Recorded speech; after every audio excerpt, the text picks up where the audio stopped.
Hey everyone! Today I'll show you how to make eye-catching retro posters with Kittl AI templates. With just few clicks, you can turn any idea into a stunning vintage design.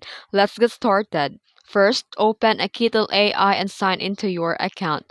Then here in the left-hand menu, click Templates and use the search bar and type in the retro poster to explore the pre-designed vintage layouts.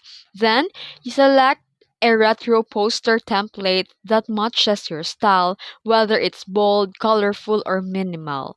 Then you can customize the text and graphics. Click on the text to change the wordings, to adjust the fonts, and edit the colors. You can also swap out a graphic or add a new design elements to fit your theme. And for more authentic retro vibe, you can experiment with warm tones, muted palettes, or grain textures available in Kittl design settings. You can resize, reposition, and tweak until your poster looks just the way that you like.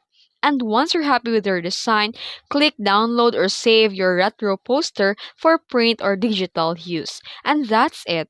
That's how you can quickly design eye-catching retro poster with Kittl templates. If you found this video helpful, make sure to like and share and subscribe for more creative design tips. Thanks for watching.